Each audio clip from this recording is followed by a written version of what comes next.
Assalamualaikum warahmatullahi wabarakatuh. Di video part ke-9. Wah, ini video part ke-9, mohon maaf ya. Ini part ke-9. Video part ke-9 ini kita akan membahas terkait dengan kompetensi yang ke-8 untuk sebagai tips lolos wawancara guru penggerak dan PPG Prajabatan ya. Lebih tepatnya inilah kompetensi misi dan tujuan. Ya, jadi kalau Bapak Ibu ditanya terkait dengan motivasi ya, apa kelebihannya menunjang sebagai guru itu terkait ini ya, atau apa tujuan hidupnya. Nah, itu terkait kompetensi ini Bapak Ibu ya.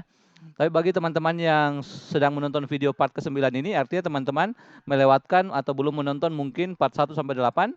Untuk link video part 1 sampai 8 bisa dicek di deskripsi video ini ya. Langsung saja kita bahas ya. Terkait dengan kompetensi yang digali saat wawancara, sudah beberapa kali kita jelaskan bahwa ada 10 kompetensi yang digali saat wawancara. Meskipun agak sedikit berbeda ya, lebih banyak kalau kita PPG Prajabatan dibanding dengan guru penggerak ya, dan guru penggerak ya, guru penggerak. Tapi kurang lebih sama ya, mayoritas sama. Yang berbeda hanya kalau di PPG Prajabat itu dikurang 1, kalau di guru penggerak ditambah 1. Seperti itu intinya gitu ya. Sekarang kita ada di kompetensi yang ke-8 atau misi dan tujuan teman-teman ya. Artinya kita masih ada 2 setidaknya lagi pembahasan terkait dengan kompetensi yang digali. Ya, saya sering menjelaskan kenapa harus dibuat beberapa bagian atau beberapa part. Ya karena terlalu banyak, dan kalau mau dibuat dalam satu video lengkap dengan jawaban dan pertanyaan dan jawaban itu menjadi sangat panjang ya. Sekali lagi kita ada di misi dan tujuan ya. Nah, kita bahas dulu ya misi dan tujuan ini. Apa yang dimaksud dengan kompetensi misi dan tujuan dalam PPG Prajabatan atau guru penggerak? Ini sama saja. Sama kalau PPG Prajabatan dan guru penggerak itu masing-masing ada yang digali kompetensi misi dan tujuan ya. Yang dimaksud dengan misi dan tujuan adalah kandidat itu menjalani panggilan hidup sebagai seorang pengajar. Kemudian itu memberi dampak positif secara luas bagi anak didik maupun lingkungan sekitar. Ya, jadi bukan hanya sekedar anak didik di sekolah ya, tapi cakupan yang lebih luas di lingkungan sekitar. Ya, boleh saja kalau dia sebagai warga mungkin di desanya atau di kelurahannya ya, atau mungkin cakupan yang lebih luas di kecamatannya gitu ya. Kalau sudah ada cakupan yang lebih luas kontribusinya ya, maka itu bisa beralih ke poin yang lebih tinggi ya. Kalau hanya cakupannya hanya di sekolahnya saja, nah itu mungkin poinnya hanya sekedar 3 skornya. Tapi kalau dia sudah cakupan lebih luas di luar sekolahnya ya, atau dia beyond expectation maksudnya ya, maka itu bisa dapat skor 4 ya. Ini cakupan yang lebih luas. Ya, cakupan lebih luas. Ini maksudnya ya. Cakupan lebih luas. Kalau cakupannya lebih luas, itu artinya skor juga tinggi, ya. Skornya tinggi. Oke, nah selanjutnya, apa yang bisa membuat asesor percaya bahwa kita memiliki misi dan tujuan untuk menjadi seorang pengajar, ya? Nah, ada beberapa tindakan ya yang menunjukkan bahwa kita memiliki misi dan tujuan untuk menjadi pengajar. Yang pertama adalah kita memiliki panggilan untuk melakukan tugas-tugas sebagai seorang pengajar. Nah, ini. Kemudian secara aktif memperbaharui cara-cara mengajar, ini. Teguh dan memiliki keyakinan yang kuat untuk menjalani tujuan hidup sebagai seorang pengajar. Nanti saya akan memberikan contoh bagaimana menjawab yang mewakili semua ini, mewakili tiga-tiga ini ya. Nah, tapi sebelum kita lihat jawabannya, kita lihat dulu contoh pertanyaannya yang mungkin ya. Nah, di sini saya menyiapkan 2 contoh pertanyaan yang mungkin akan menjadi pertanyaan asesor atau setidaknya mirip-mirip lah ya pada saat wawancara PPG Prajabatan atau guru penggerak. Nah, pertama, ceritakan apa yang menjadi tujuan hidup Anda. Ya, apa menjadi tujuan hidup Anda? Mengapa hal tersebut penting untuk Anda? Kemudian yang terakhir, bagaimana dampak tujuan hidup ini kepada diri dan pekerjaan Anda maupun orang lain atau orang di sekitar Anda, ya, seperti itu.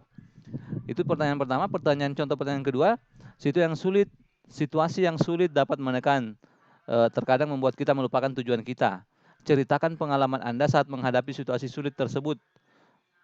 saat mewujudkan tujuan hidup Anda? Apa yang membuat Anda berubah atau tetap dengan tujuan hidup Anda gitu ya. Ini contohnya ya untuk misi dan tujuan. Oh ini salah ya. Ini adalah kompetensi, misi dan tujuan. Istilahnya mission purpose ya atau purpose mission ya. Seperti itu kalau bahasa Inggrisnya ya. Nah, sekarang bagaimana contoh menjawabnya ya? Kita pilih dulu satu tadi dari pertanyaan yang ada ya. Saya pilih pertanyaan yang pertama gitu ya. Ceritakan apa yang menjadi tujuan hidup Anda, mengapa hal tersebut penting untuk Anda. Bagaimana dampak tujuan hidup ini kepada diri Anda maupun pekerjaan Anda maupun orang lain ya. Nah, sekali lagi saya mau mengatakan bahwa untuk menjawab pertanyaan wawancara ya, itu harus berdasarkan pengalaman ya. Makanya di sini disebutkan ceritakan ya.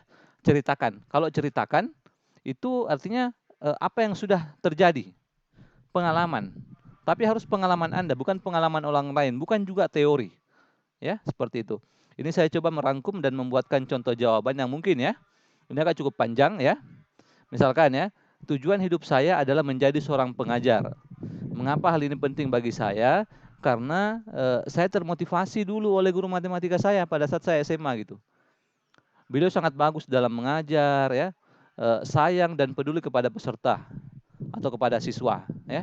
Ini tujuan hidupnya. Kemudian apa yang sudah Anda lakukan ya? Apa yang sudah dilakukan? Nah, di sini kita menunjukkan panggilan hidup kita gitu ya. Saya pernah menjadi guru honorer selama 2 tahun.